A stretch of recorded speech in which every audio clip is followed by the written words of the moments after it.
Билим берүү күнүндө окуучуларыбыз бир катар көйгөйлөр менен тосуп алганы турат.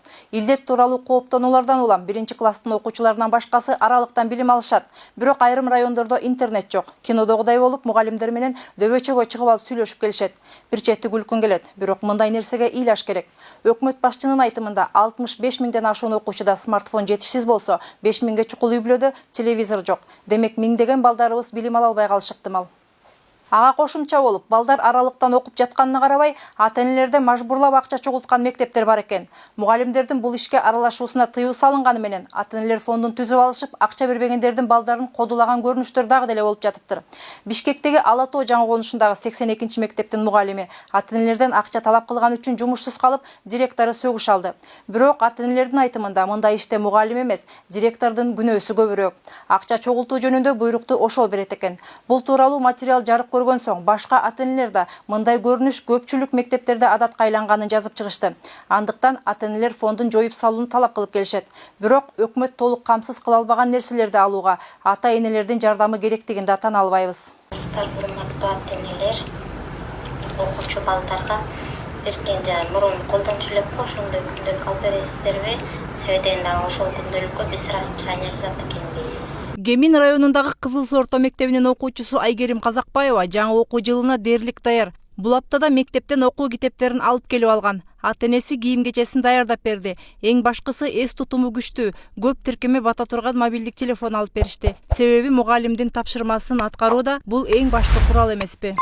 Керектүү нерселерди алдым, пена, ручка, китептеримди алдым. Жаңы телефон алдым. Памяти жакшы, приложениялары бар. Онлайн окугум келген жок, мен мектепти сагынып атам. Бирок Айгерим жаңы темаларды өздөштүрө албай калышы ыктымал деп ата-энеси кооптонуп турат. Себеби ал башталгыч класста аяктап, быйыл 5-класска барат. Жаңы тааныш эмес предметтер окутула баштайт. 1-класстан деген бир эле мугалим сабак берсе, мисалы орус тилинен эле башка мугалим кирбесе, 5-класстан болсо ар бир сабактан ар башка мугалим, мурда таанып алган мугалимдер, ошого байланыштуу мектепти ачып эле реалдуу түрдө окутууну карап чыгышса жакшы болмок.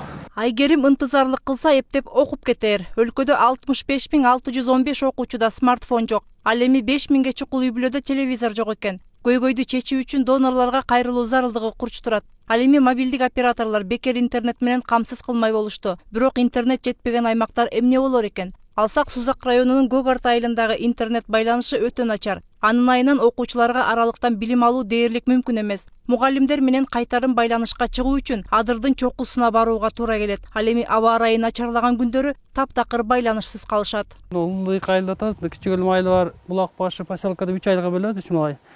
Ушу көпчүлүк жерде антенна жакшы чыкпайт. Окуучулар 4-электе өтө кыйын акыбалда окушту.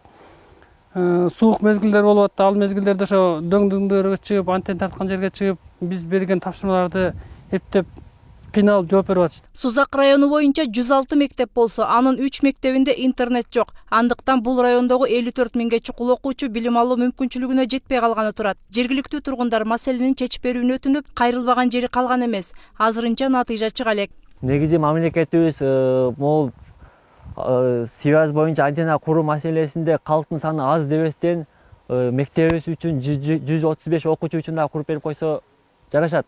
135 окуучунун арасынан чыган жигиттер чыгат да, Кудай кааласа.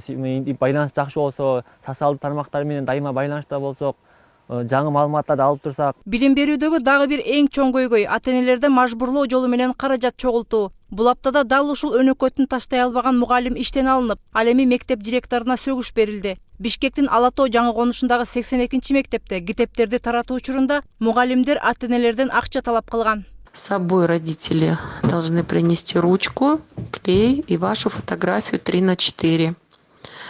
И деньги. 50 сомов обязательно, это на бумажный дневник. И 1220 также за год полностью вся оплата будет. Так что родителей к 5 часам отправляйте. Кто придет, тот книги и получит. 9-Ж класстын жетекчиси Елена Воскобойникова мындай тапшырманы мектеп жетекчилиги бергенин жана акчаны ал жалгыз чогултуп жатпаганын айтты. Сыягы ал өзүн туура эле кылып жатам деп ишенсе керек. Болбосо минтип опурулуп каяша айтуунун ордуна кечирим сурамактыр. Думаете, я одна собираю? Вы думаете, я только собираю, да, здесь? Потому что администрация объявила, что оплата остается, какая была в прошлом году. Ничего сверхъестественного я не собираю. Как мы собирали в прошлом году? Да, так мы и собираем в этом году.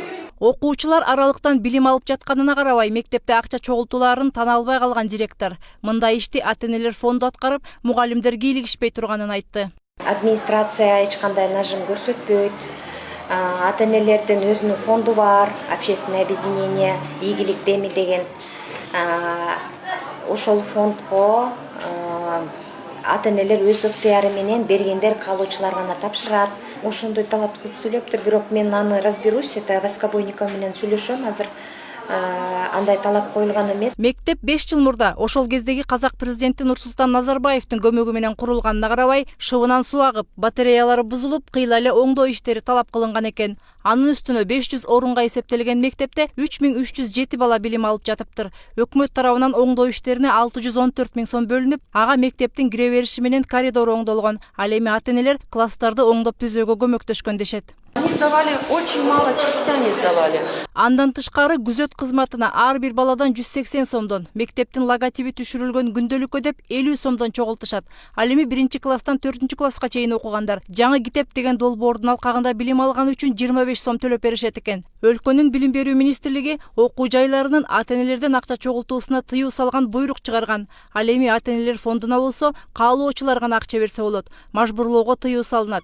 Бул буйрук менен бардык мектеп директорлору таанышып кол коюшкан. Алардын арасында 82 мектептин директору дагы бар. Чогултулган акча боюнча бул мыйзамсыз түрдө, потому что биздин министрликтен приказ келип түшкөн. Приказ менен ар бир мектеп кол коюлуп тааныштырылган. Ал приказда эмнелерге тыюу салынган? Ал мектеп приказда болсо ар бир ата-энеден акча сурап мажбурлоого тыюу салынган. Ата-энелер фонду болгондо ал ар бир ата-эненин өзүнүн каалоосу. Кааласа берет ал фондко акча, кааласа бербейт. Аны эч ким мажбурлай албайт. Акча чогултуунун кесепети катардагы мугалимге тийди. Елена Воскобойникова жумушунан айрылды. Ал эми мектеп директору сөгүш алуу менен чектелди. Мындай чечимге ата-энелер нааразы болуп жатышат. Алардын айтымында акча чогултууга мектеп директору буйрук берген. Бир гана 9-Ж класс эмес, бардык эле класстын ата-энелери акча чогултуп берүүгө мажбур болуп келишкенин айтып чыгышты. Тилекке каршы мындай көйгөй өлкөдөгү дээрлик бардык мектепте бар. Балдарына кедергиси тийбесин деп ата-энелер ачык айтуудан коркушат. Дал ушундай толгон токой көйгөйлөр менен жаңы окуу жылын тосуп алганы турабыз.